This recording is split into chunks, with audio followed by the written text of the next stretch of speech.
because I didn't have the biscuit.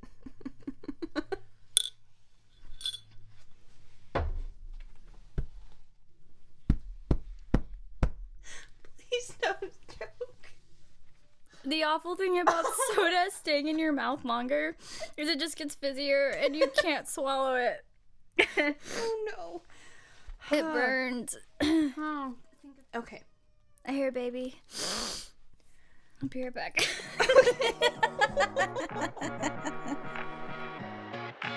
Welcome to the K-Drama Show. I'm Ashley. And I'm Kim.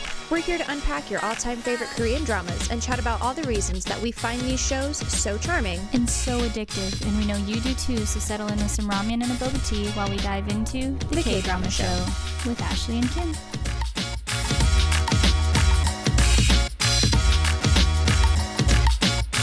So, we're back in present day. SeongYeon shows up to see MiSo. YeongJoon is like ready to undo him. He throws him against the wall, which honestly, I don't think that was an overreaction because he also came into an event that he was not invited to. And made it into a Whole made spectacle. it into a spectacle. Of like, why are you here? 1, 2, what are you saying to cause her to pass out? And so I don't think he was completely unjustified to throw him. He's so frustrated that he just won't let the past die. And he's like, this is exactly why I told you to let it go. Mm-hmm. Is because now she's sitting in a hospital bed. Nobody can wake her up because you Couldn't couldn't just let it go and move on with your life. Mm-hmm. But SeongYeon then reveals that he knows the truth and YeongJoon probably always knew. And Okay, he's like, you still have your memories, don't you? And he doesn't say anything. But then he's like, I can tell from how you have become all panicky that I'm right. And like, you're just being like, one, in his vindictive. defense, he's still spiraling so hard. He is not able. Now, he's doing damage, absolutely, but he doesn't know how to stop either. He's reverted back to his young self in the sense that his body or his brain is going into like protection mode, where there's the rational part of him that is trying to resolve these things, but then the child part of him that's like been protecting him, demolish. Yeah. let's just go smash all the things because we're hurt, so we're gonna hurt other people. Well, YeongJoon is in the hallway for an indeterminate amount of time, just contemplating what what the implications are of this whole situation now, and who he keeps the facade up with. Do we continue on with our lives the way they were? Do we have to address this? He's hoping no, which, hallelujah, we're done with that. So SeongYeon realizes though that the reason YeongJoon was never pained by SeongYeon's suffering was because he knew that the suffering was his own and not his Hyung's. But MiSo's finally woken up after we don't know how long. Maybe a day, maybe a couple. Oh yeah, and she's sitting there and you can see that the wheels are turning. But she's not doing good. She is not looking so hot right now because she's stunned, kind of. Well, and kind of just her foundation has been completely rocked of like, well, because this is the past bleeding into the present. It's kind of all jumbled together in a level that she did not anticipate when she started down this road. But she knows that YeongJoon knows, and he still tries to lie to her. Well, because she even tells him, you didn't lose your memory, did you? You just pretended to. And he's just like, I don't know what you're talking about. And I love that she just, because he has his back turned the whole time, because he's like, I'm going to get you some water, whatever. And she just goes, SeongYeon Oppa, I remember everything. Yeah. And he just is like, okay, well, crap. Caught in a lie. Well, and I think part of it, because he even goes on to explain, he's like, I just don't want you to be hurt. I never wanted you to have to remember these things. She feels guilt after this. She's like, I feel sorry that you had to remember this alone. Well, and to back up a little bit, like she was needing him to be that young Oppa from her childhood in this moment, because she is so lost with this recovery of her memory. Mm-hmm. She doesn't know, like, gravity is not holding her to the ground right now. It's the fact that YeongJoon is this Oppa, that the boy that she loved then is the man that she loves now. Right. And she also understands, like, her obsession with finding him is because of how traumatic this all was to them, and no one else can, like, get on their level of understanding what this pain was. Right. And so she wasn't even worried about the honesty. She just needed him to be SeongYeon Oppa. Not even that she wanted the truth, just that she needed him to be that for her in that moment, to keep her tied to reality. Keep her grounded. Yeah. Yeah. Well, because she's even like, I figured out why I've wanted to find you. Mm-hmm. I wanted to find you because I was grateful. And I wanted to tell you how grateful I was that it was you. And I'm so glad it was you that protected me. And his response is also just sort of, it's just YeongJoon. It's still him, yeah. Who do you think could have protected you except for me? It's all possible because I am Lee YeongJoon.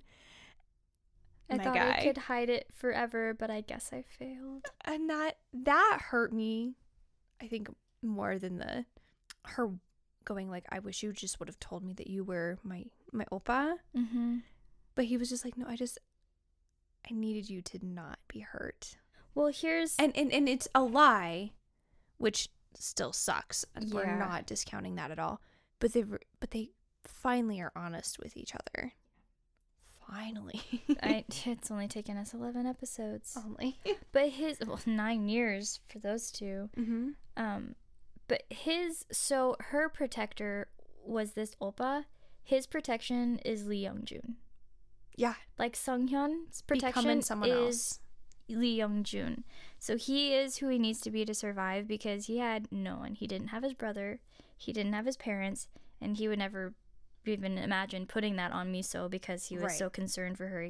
He was so glad that she didn't bear to burden her with that. Yeah, he was glad that she didn't remember. But literally everyone else was completely fine with just looking the other way and allowing him to suffer by himself, even if it meant convincing themselves that, you know, none of this had happened and that he'd forgotten, and that's totally normal, totally fine. But not MiSo. She was really concerned about him. Really sad. And it just shows how much she does care about him as a human being. Yeah. Like, as a person, I care so much about you and where you are at. Because she's like, I feel guilt. And I feel like, basically, I feel shame for the fact that you've had to do this alone. And she's like, because now I feel sorry. Because I don't remember any of this. And I haven't for so long. And you've had to do it all alone. Yeah. And he tells her that, you know, like, I wanted you to not have to deal with that. And she's just like, you being considerate doesn't suit you at all, Vice Chairman. You should have been your usual self-centered, egotistical self. He just sits there, kind of smirks, and is just like, why don't you just do one? Compliment me or curse at me? I know, that was cute. And I'm like, that is growth on him. Yeah. To be like, you know what? Take it all in stride. I just love, though, that they are still themselves. With each other. YeongJoon, even though, yeah, he is a little bit arrogant, because he is a smart guy. Yeah. And he's accomplished a lot. But I love that he's human with her. Like, he's not just this robotic, super untouchable business genius. Yeah, he's charming, even though he's a little bit of a douchebag sometimes. And she is a caring, nurturing kind of human when she's not busy coddling him. So it's kind of like they've dropped the business facade. They've just let themselves be themselves, and it's a good look. I think they suit each other really nicely. And it's just with each other, and that's how you know how authentic they are for one another. Because they're both super broken in this moment, but they're also, like, taking strength from the other person. It's really sweet. It's very precious. Our poor guy, SeongYeon, he is dazed and confused. I love that. He is spiraling. He's having a hard time. I don't know why I'm laughing. I mean, this guy has been cracked in half. I mean, it's bad. It is unfortunate, but also he's been awful to his brother. He's just been a prick. Even if he were the one who this trauma had happened to, he's just been horrible. Unkind this whole time to him. Dogging on him, attacking him when he's not around. Trying to take everything from him. Well, and he doesn't even, as there's two females sitting in the room, he didn't just own it like a man. He was very sneaky and very vindictive, and you're just like, come on, dude. But he is spiraling so hard because he's starting to have his real memory show up. But it's making him question what is real and what's not, because he can't trust he knows he can't trust his own mind anymore. Mm-hmm. Well, and then, it's back at like his parents' house. The housekeeper or maid or whatever comes in to their mom, and she's like, you need to come here. And so the two of them go into SeongYeon's room, and he has thrown everything on the floor. I mean, he's acting like a child. And he looks at his mom and he goes, why did you tell me the truth? Like, this is now your fault. Which I don't know. Yeah, he says, at first I may have been at fault, but not now. Why didn't you tell me earlier on that my memory was wrong? And all she says is, I'm sorry. And he goes, how pathetic I must have looked in front of YeongJoon. And she says, YeongJoon doesn't remember anything. And then he interrupts saying YeongJoon never lost his memory. That hit her like a freight train. Oh, yeah. She is shocked, heartbroken. I think she's heartbroken regardless over this whole situation, because these are still her boys. Yeah, it felt less like she was feeling guilty for being caught, and more that she was feeling guilty for leaving her other son out to dry for the last 20 some years. Right. Dealing alone with everything. Yeah, basically allowing him to carry everyone else's guilt and getting off scot-free for the last 3 decades. Right. And it's just, again, SeongYeon, and I know you were apologizing for laughing, but he just kind of sucks, even in this moment of like, it's all about him still, and not, oh man, I actually is this feel true? Sorry for my brother, and which is what he was wanting. Right. Well, because we have a flashback of him going at the house that his brother was kept in, which is why he was able to have those memories of the room, what it looked like. Yeah. And you see this young SeongYeon, and he's just, wait, this is my fault? He was here because I abandoned him? He's realizing as a young kid that he almost got his brother killed because he was a bully. Yeah. And so for him to then throw that back on his mom, that's still not fair. I mean, he just can't take accountability to save his life, literally, to save his life. Right. Well, and yes, his parents didn't do the right thing in the fact that they saw it out and they took it. They saw it out and took it, but also, like, you still did this, bro. And let's get you some counseling now. Seriously. And let's own these things. But we go back to the hospital, and YeongJoon is meeting with MiSo's doctors, making sure that she's okay. Like, basically, they just say she needs rest, which she works constantly anyway, so I'm sure she does need a lot of rest. And he looks over and he sees this mom and her daughter, and the daughter has this little doll, and she's doing its hair, and he gets this very sweet smile, and then later walks into MiSo's room, and he has a gift for her.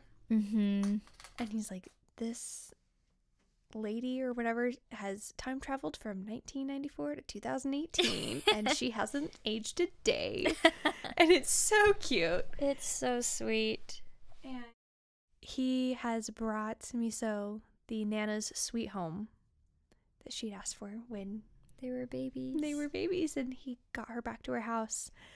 And I just love that she gets all excited and she's like, oh, I always wanted one of these. This is so cool. And he just goes, so does this make me good husband material now? Yes. It does. It does, in case you were wondering. You remembered the little things.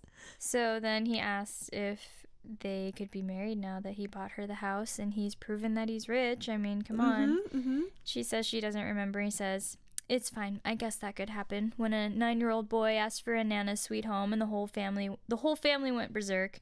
They questioned if I'm suffering from PTSD or from gender identity disorder. I acquired this gift through all of their worries, but it's okay whether you remember or not. It's still your gift. Lol. Lol. That's just YeongJoon being petty, not petty, you know what I mean? Well, and it's just him still keeping in character. Oh, yeah. That we know him to be of like, no, it's fine. I just did all of this work for you and I held on to this for years. 30 years. It's fine totally if you don't remember. It's fine. My feelings aren't hurt, you know. Not at all. But it is very, very sweet because it's so sweet. It shows that, yes, he may have not noticed the little things about MiSo's life professionally, but there are still very, very many things that he did notice and he did remember, even from whatever 30 years ago or 20 some years ago. Yeah. That are actually far more important. And it's just very, very sweet. Kind of from before he was ruined by that woman. By that woman, right.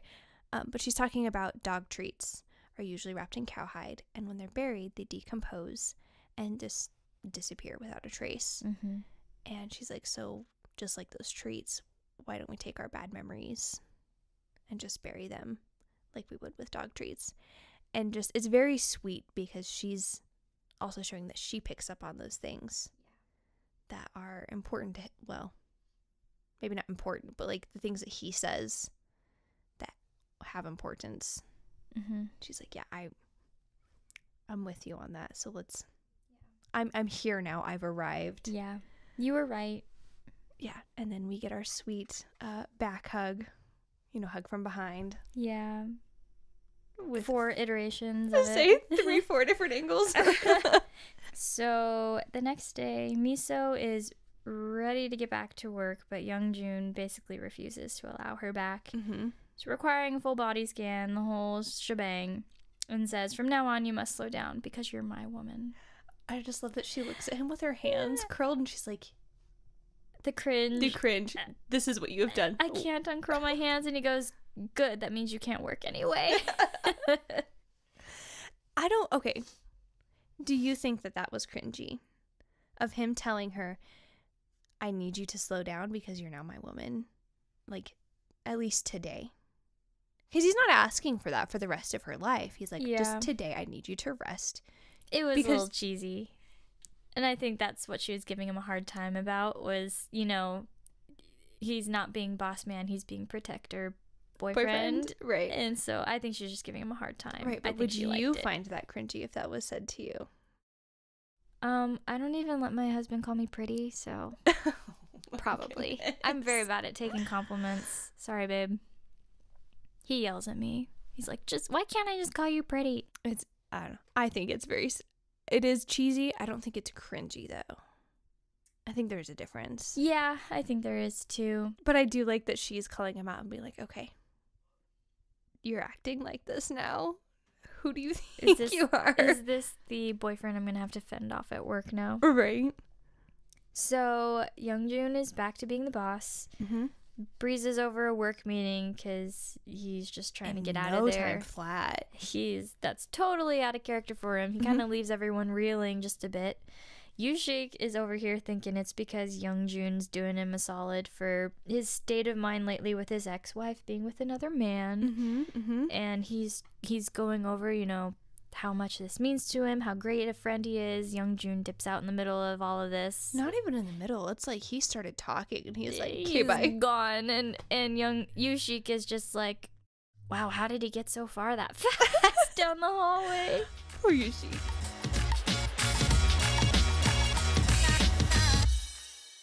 MiSo's back at work.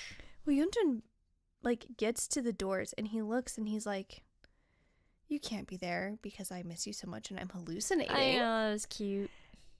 And then it's just like... Again, really cheeseball, but it was... Super cheeseball. I think I like that one better than the You're My Woman. They're in the honeymoon phase. They're allowed. Right. Well, but then she's smiling because that's her job. Mm-hmm. And he goes, don't smile. I'm not happy with you. And poor Gia just walks in on the I'm not happy with you part. And she's just like... She's trying to come to her defense. She's trying to come to MiSo's defense. Yeah. And she starts to criticize YeongJoon just as a person, as a terrible potential boyfriend. He's too sensitive. MiSo gets the crazy eyes. Oh my goodness. She's looking like she's going to slip a poisonous snake into her bed at night or something. Okay, so this is what Gia says. Because he's our boss, he's regarded as a perfectionist, but as a boyfriend, he is undesirable. Mm-hmm. And then goes on to say... Fighting words. Oh, yeah. And then goes on to say he's never been on a real date. And who could handle his personality? He's an overly sensitive and cocky boss. I mean, to be fair, that is what he portrays himself as at work. But as a boss, that's what you want. You want somebody who is able to handle... And he's allowed to be that way because he can handle that. But when you have to deal with it every day. I mean, yeah. But just to say, like, he's undesirable as a boyfriend. Oh, that was ouch. To his girlfriend? That was a bit...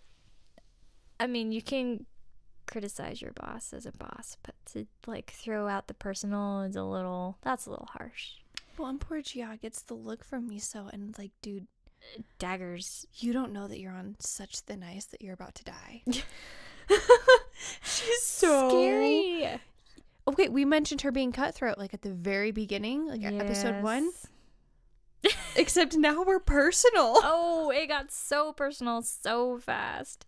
She starts to like ask if she's basically done all of her work through the day, and Jia's just like, well, no, I haven't gotten to this yet. And she's like, well, what about this?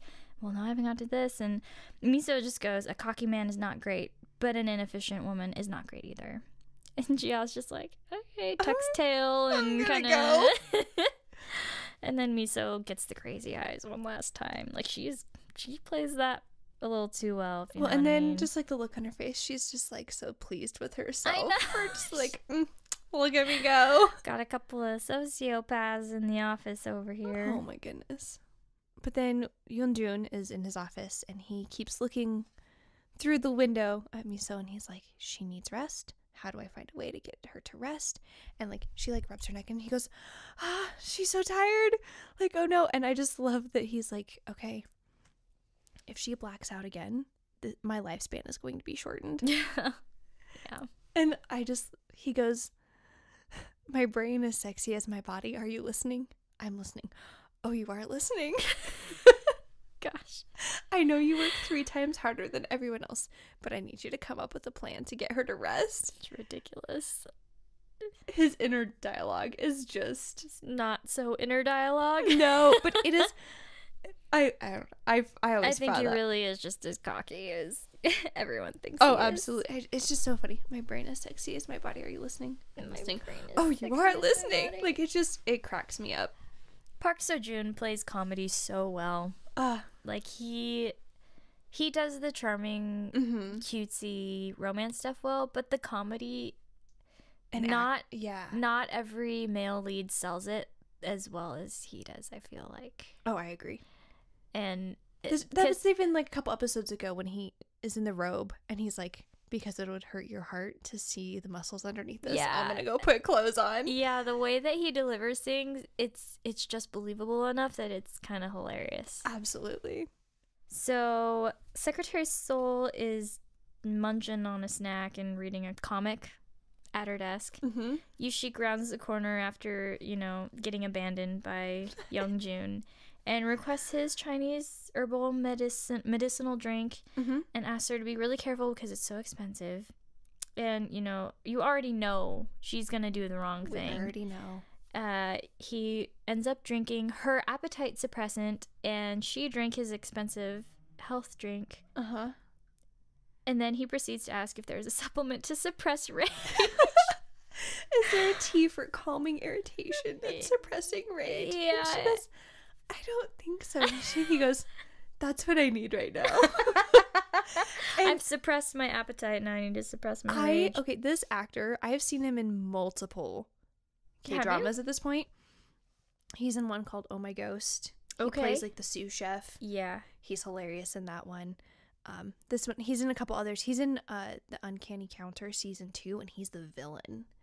Really? And so to have him as this hilarious, just dry, super dry, but also just like genuine character is just like, so when he's like, is there a tea for suppressing irritation or calming irritation and suppressing rage? Like, that's just, he's right, is there? And where really can I buy it? So she approaches him about a reminder she gets for someone named Sojin to send flowers for her birthday. And poor girl's just like, why do I know this name? This is so familiar. He's like, that's my ex-wife. Who broke my heart by being with another man. And she's very sweet though, because she's just like, well, if you still have feelings for her, I'll send her flowers for you. She really is looking out for him. She's just awful at it. Yes. And so yeah, she does care. She's like, if you really have feelings for this person, I'll help you out. Like, I want to help you out. And he's just like, please leave. I want you to go now. You need to stop trying. I'm trying to suppress my rage. So YeongJoon's brilliant sexy brain came up with an idea. And that was a department spa day. Can I have your sexy brain tell my team, which is myself, to go to a hotel spa, please? Can I come? Absolutely. Yay! It'll be a podcast related. Absolutely. Work trip. So he sends them to the first spa day, asking for feedback at the newly opened spa. And Secretary Young, he's telling this to the department manager, right? Secretary Young, and he says that, yes, of course, and we'll make sure to leave MiSo behind so that she can still perform her work duties and not interrupt your day. Right. And YeongJoon is just like, did I stutter when I said everyone? The whole team. So they are enjoying their spa day. Sarah's like, my skin's already perfect. I don't know what these treatments are going to be doing for me, but you guys can... She's funny because she's like, my skin is already like honey because of how my crush looks at me. No, that's kind of cute and also awful at the same time. Very confusing. Yes. But then Jia's just like, you have a crush? You have someone you're flirting with? So then they start talking about their types. Yes. Or their style of man. Yeah. And Jia just looks at MiSo and she's like, what's your style of man? She's like, someone who is thoughtful and warm. And she goes, oh, so the opposite of vice chairman. She just cannot stop shoving her foot down her throat today. Oh, poor Jia. And because then, again, MiSo has daggers and she's like, I will end you. Oh, yeah. Please. And I believe it, too. Absolutely. So they're being super cringe, texting each other these, like, heart emojis. And they get caught by the other girls. The edit is hilarious. I know, the little pew, pew, pew. Well, because when she sends the heart emoji to YeongJoon first, and, of course, you know, editing team has to put the little blush marks, and he draws the heart, and he's like, she could have sent me an empty heart, but she sent me a full heart. Is this how she feels about me? Yeah. I'll send her 2. Yeah, I know. That's so cute. And it's very sweet. It's very high school, very cringe, but it's really cute. They're totally in their honeymoon phase. Absolutely. But the other girls realize that she's texting the vice chairman, and they're like, he's so heartless for forcing you to work on your spa day. And she's just like, leave me alone. Please stop talking. Yeah. So back to YooSik. He's out for a steak at the restaurant that he frequented with his ex-wife in honor of her birthday. And he even has a flashback to when he got her a steak cake.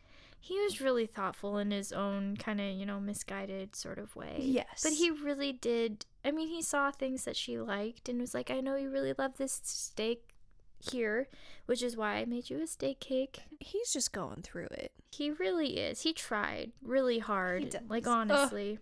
He looks over and she walks in. And he's like, oh, great, I can talk to her. Well, he admits that was his whole reasoning for even going here, was hoping that he would you know, bump into her and be able to have a conversation.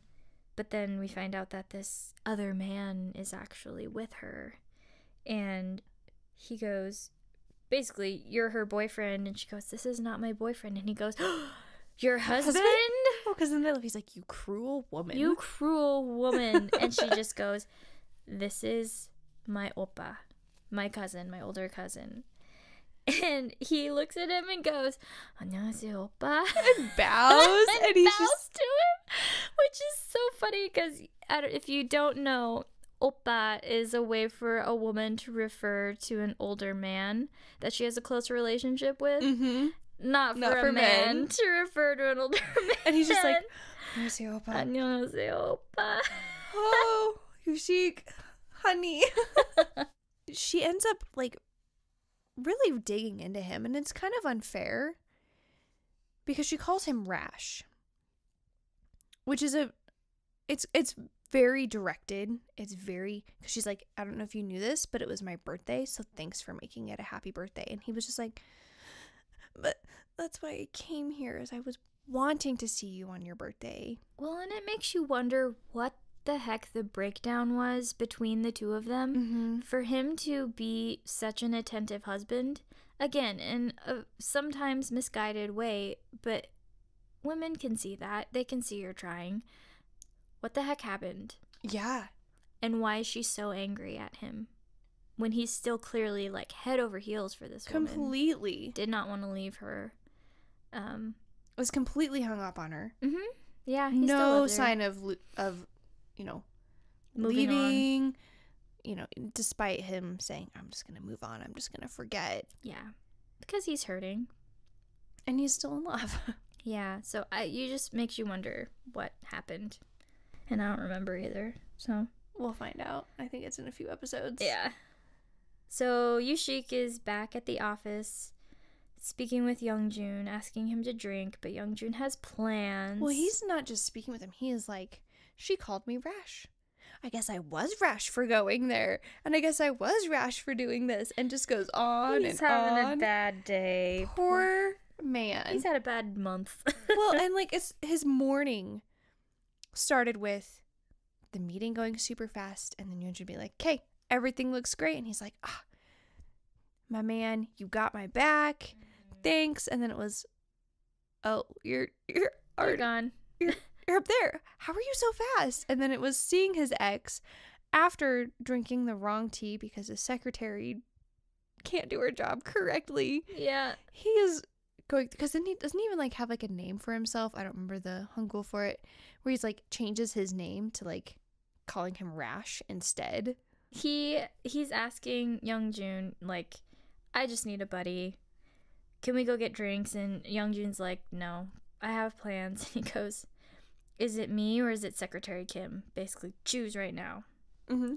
Don't do that. Drink with me today. I don't want to be alone. He's basically begging him. And then YeongJoon's just like, if you don't want to be alone, then go work. Mm-hmm. It's so brutal. Well, he's like, you're right. I can't leave you alone. You know what? We just had that acquisition. Thank you. And he was like, how about you go have a meeting? Ugh. A poor guy. And he's just like, he's so mean to him. He's done him so many solids. Yeah, well, and then I just love it. He goes, so farewell.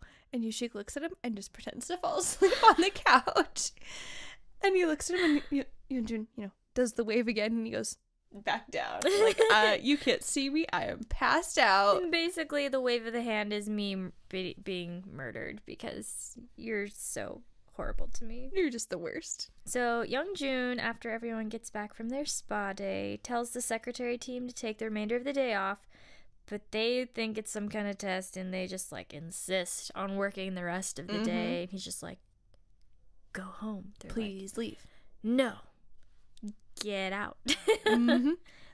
Work hard. Starting tomorrow. YeongJoon had been looking at the Yeonmyeong land map while they were gone in order to find where they were kept as children. Asked MiSo to go with him, and as fate would have it, the carousel was now covering that house where they had been kidnapped. The carousel really is kind of representative of the fact that the past could be healed with the joy of the present. Yes. When they were speaking about how these horrible things happened here, it's very fitting that now all of these people can sit on the carousel and wipe away the bad memories with their happiness. Right. They're good.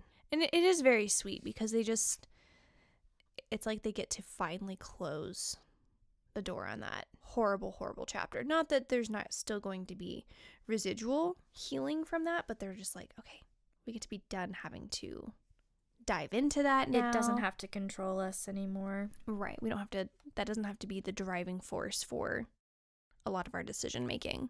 And her old house was underneath the fountain where they met that day. It was. And this is where episode 3 comes in, because he had mentioned maybe your old house was turned into a haunted house or a public restroom. I know, that was so mean. And she's like, it's so nice that it's not those things like you said it might be. Yeah. And that it's this fountain instead. I think they're just basking in relief. Well, I love that that's the place where we know that she first professed her love for him. Mm-hmm. And it's where really their romantic relationship kind of starts. Yeah. Because that was his first grand gesture to her. Right. Even though it was covered up as, you know, a thank you for being my secretary, it was 100% a way to woo her into loving him. Being charming, and I think I called it a lot of swag because that's what he had. He walks her to her house, though. He notices that she's reluctant to say goodbye. Oh, they're both so reluctant. And he's clearly just as reluctant. And he's just like, well, I think I might just be able to grant the wish that you have to go on a walk with me. Yeah. And she's just like, okay, that'd be my honor. And it's very sweet. There's still some pretense that is attempted to be made here, because he still has to, maintain that he is aura. Yes, the aura. It's so bright. Oh. So they go on a walk, and they're hand in hand, and they're very sweet, and they have popsicles, and it's his first time having popsicles, and it's very cute. He's like, it tastes like rubber. But then he looks at her and he's like, I want you to come stay with me tonight. He's like, because I know how hard this is, having all of those memories. It makes it hard to sleep. I've had so many nightmares, especially the first night. He's like, it was pretty horrible. I don't want you to be alone. And so that's when you see he's not trying to pull anything on her. No. He's genuinely just concerned that she's not going to be able to handle. I mean, she lives alone. And so to be alone and not have someone there when you are. Nighttime is hard for those kinds of things. Well, and it's not just, having a hard time. This is trauma. Right. That has been newly brought to the surface. Newly minted. Yeah, pretty much. And so he's like, I want you to be okay. I don't want you to be alone. Right. And she's like, nah, I'll be good. Well, she doesn't believe that all of this affected her as deeply as it did him, because she's not remembering things to the same extent. Right, because his trauma was significantly worse. Right. Well, he remembered it. So for one, he has that, but she just doesn't think that it's any kind of long-term obstacle she has to face, because it wasn't quite as intense as his. Granted, 2 steps back from as intense as his trauma was is still horrible. Absolutely. I mean, yeah, anyway. So she declines. YeongJoon's perusing his library. He's reading MiSo's favorite book. And the part that he quotes, I have to read it because it's so sweet. All the moments were you. The moment I loved, the moment I had pain, even at the moment where we had to part. You were my world and every moment in it. If I don't have you, I don't think I can explain my life till now. Crying over here. Oh, that's so beautiful. And so good. Just perfectly encapsulates his love for her. And there might be some hints of like codependency in there. What? But again, it's like you go through something like that, no one is going to understand but the other people who went through it. Right. Kind of like, you know, when people go through war and they come home different. Right. Only the people that were there with them can understand them and where they are and why they struggle. And so there's shadows of that in their relationship. But MiSo is laying in bed and kind of realizing that she's going to be reliving the horrors of her childhood trauma at night now. When the doorbell rings. The doorbell rings. And there's YeongJoon with his fuzzy slippers and silk mask ready to stay the night with me. So. Well, not just that. He has a full-on suitcase. He's like, I'm going to stay the night with you. You decided not to come to my house, so let's sleep together tonight. And she's just like... Come again? What? And that's where we end episode 11. End.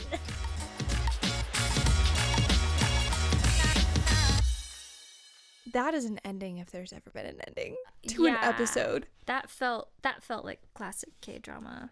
Oh, yeah. Well, and that's just... There was so much that happened in this episode. We finally get the climax of why these two are so involved with each other. There's just so much to unpack emotionally and just like with the memories of especially how YeongJoon is able to process things to the best of his ability, because that's really what it is to the best of his ability that he's he didn't have other options for the time. Who is your character of the hour? You already know it's YeongJoon. And it's not because MiSo isn't like she's right behind, but you just see where YeongJoon comes from. Yeah. And you see how genuine he really can be, especially towards MiSo, especially with the trauma. And it helps you understand him that much more, I think. I feel like up until this point, we've gotten glimpses behind the curtain, but we've never really drawn it back to actually see that there was depth behind who he was and this persona that he puts on. Well, and the actions that he takes. Right. They're calculated, but they're also caring. The intention behind them. They read weird because you don't know, and he doesn't want you to know, so he lets it be that way. Right. But he's always had her best interests in mind. Constantly. Even when it's, okay, I'm going to help you learn Japanese. I might not be very nice about it, but you're going to know how to do this because I need you with me. Same with, Chinese or English or whatever other languages that she basically is forced to learn. Yeah. I'm excited. I'm interested to see where we grow from here. Because we have 16 episodes. We have 16 episodes. So that's another 5 episodes. And it's been a while since either one of us has seen... I do not remember how it resolves. Oh, I don't really either. Because we still obviously have to close SeongYeon's arc. YooSik, Jia, Queenam, all of those guys. Yeah, so we have to kind of... There's quite a bit left still.